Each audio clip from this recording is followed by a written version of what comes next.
आप देख रहे हैं खबर प्रवाह। खबर बिना रुके सबसे पहले।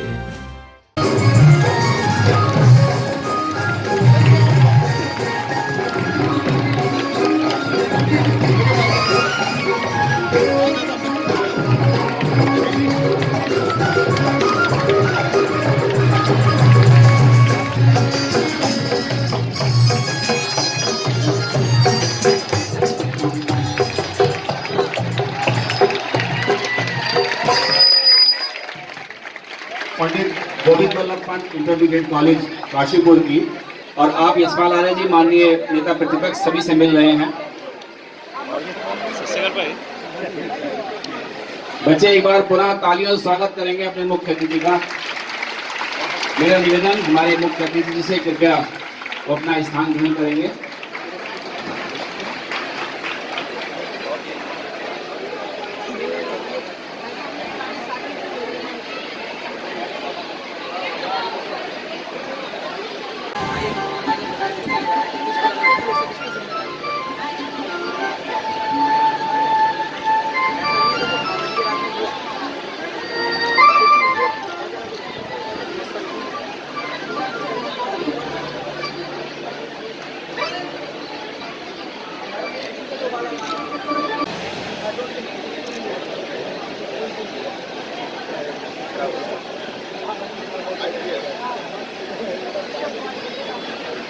नाजिया आ जाए, जो 90% से ऊपर अंक प्राप्त किए थे।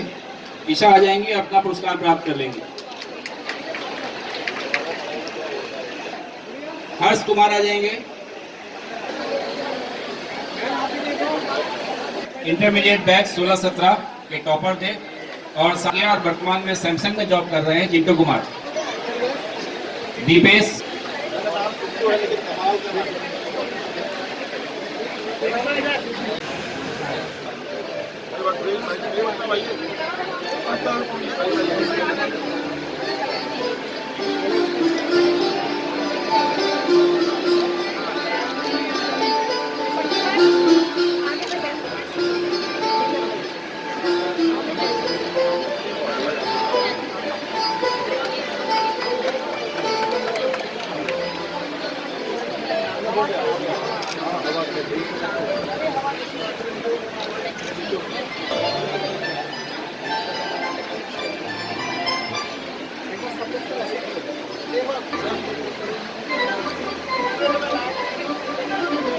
बाबा साहब थोड़ा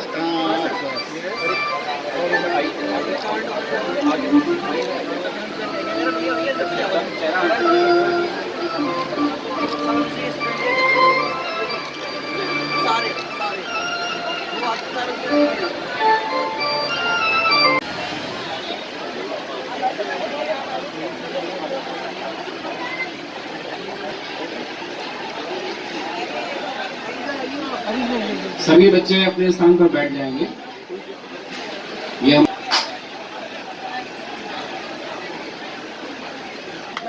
बच्चे हर्ष के साथ तालियों के साथ स्वागत करेंगे हमारी मेयर का। हमारे बीच उपस्थित हैं हमारी अध्यक्षा श्री केसी सिंह बाबा जी। बच्चे तालियों से स्वागत करेंगे। बहुत ही सहृदय, बहुत ही सहज हमारे केसी सिंह बाबा जी, आपका स्वागत, अभिनंदन। और उनके साथ हमारे बीच में मेयर डॉक्टर कीर्तिपन जी, दीपिका गुड़िया, आत्रे जी।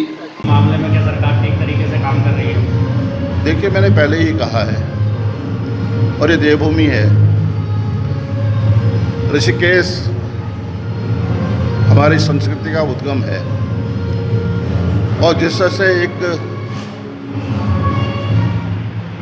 युवती जो रोजगार के लिए बड़े विश्वास के साथ उस रिजॉर्ट में काम करने के लिए आई और उसकी अंकिता की हत्या कर दी जाती है और वही शख्स जो प्रमुख अभियुक्त है वह प्राथमिकी दर्ज कराने के लिए जाता है। वह क्षेत्र रेगुलर पुलिस का नहीं है, राजस्व क्षेत्र का मामला है और कई 2-3-4 दिन तक उसके पिताजी को लगातार घुमाते रहे और उसकी प्राथमिकी दर्ज नहीं हुई। जब जनता का दबाव बना, जब पूरे सामाजिक संगठन सामने आए, तब प्राथमिकी दर्ज हुई, रेगुलर पुलिस को एक केस सौंप दिया गया। और निश्चित रूप से देवभूमि में इस तरह की घटनाएं, जघन्य अपराध और ऐसी घटनाएं निश्चित रूप से हम सोच भी नहीं कर सकते, कल्पना भी नहीं कर सकते कि इस देवभूमि में इस तरह के भी लोग हैं जिन्होंने मानवता को सर्वसार किया है और उस बेटी की हत्या की है जो आगे बढ़ना चाहती थी, जो अपने परिवार का पालन पोषण करना चाहती थी।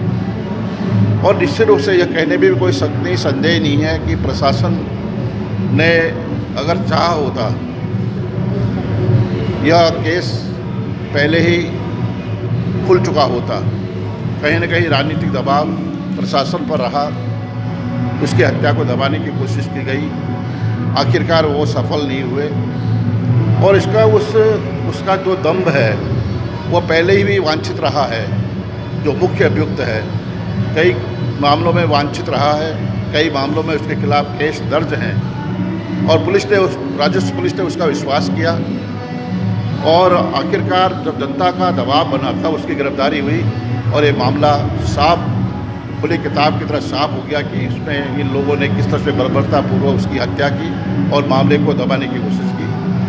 और लेकिन मैं कहना चाहता हूँ कि ऐसे लोग के खिलाफ सख्त कानून होना चाहिए, जो कानून है फास्ट ट्रैक कोर्ट में इसकी सुनवाई हो और उस व्यक्ति को दंड मिले।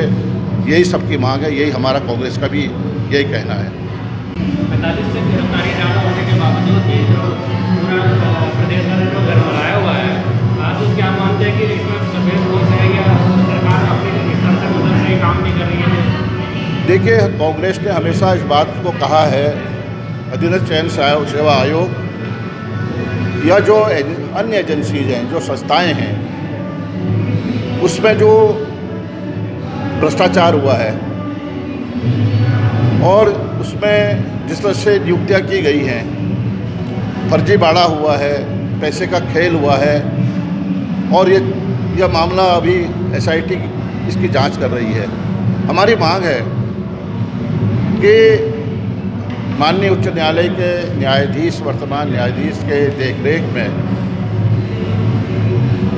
CID इसकी जांच करे और अगर ईमानदारी है सरकार में, नियत साफ है, तो जांच करने से परहेज क्यों है?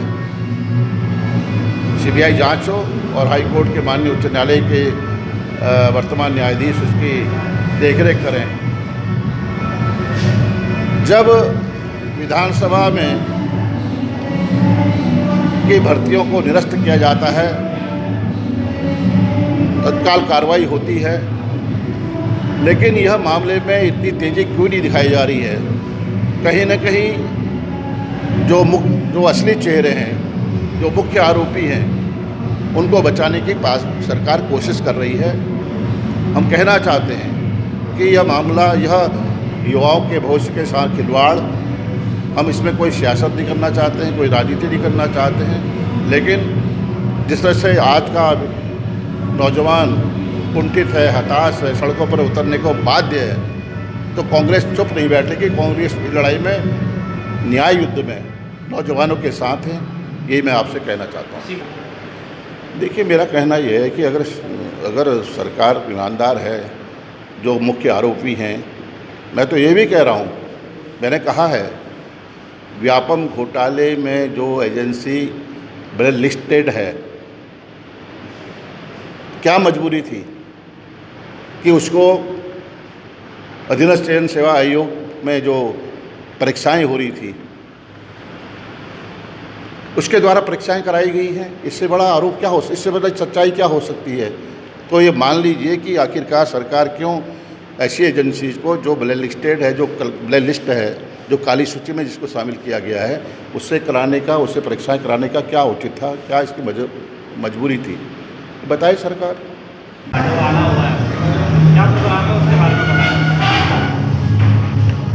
देखिए, आज महान स्वतंत्रता संग्राम सेनानी पंडित गोविंद बल्लभ पंत इंटर कॉलेज आज गोल्डन जुबली मना रहा है। आज हम ये विद्यालय, यह कॉलेज 91 वर्ष में प्रवेश कर रहा है।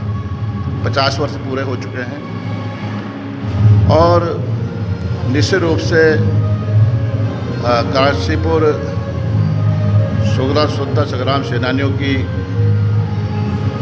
भूमि रही है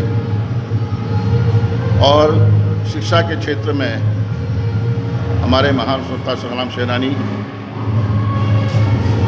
स्वर्गीय श्री सत्येंद्र चंद्र गुड़िया जी का बहुत बड़ा योगदान रहा है।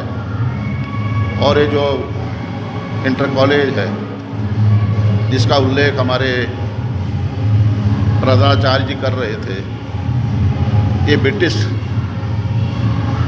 हुकूमत के समय की यह भवन रहा है और आज यहाँ पर हम अपने बच्चों को जो क्वालिटी एजुकेशन की बात करते हैं, शिक्षा के स्तर को बढ़ाने की बात करते हैं, यह कॉलेज निश्चित रूप से एक उदाहरण है, मिसाल है। मैं इस अवसर पर अपने छात्र छात्राओं को शुभकामनाएं, बधाई देना चाहता हूं और जिस तरह से गुणवत्ता परक शिक्षा को देने के लिए, आगे बढ़ाने के लिए हमारे कॉलेज के जो प्रधानाचार्य हैं, जो हमारे शिक्षिका बहनें हैं,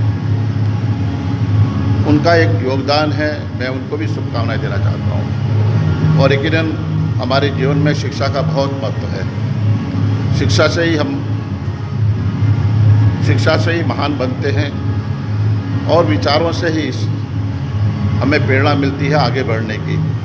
तो मुझे विश्वास है कि यह शैक्षिक क्षेत्र में यह विद्यालय जो परंपराएं हैं, इस विद्यालय की जो कॉलेज की जो परंपराएं हैं, जो मूल्य हैं, उसको स्थापित करता रहेगा और बच्चों को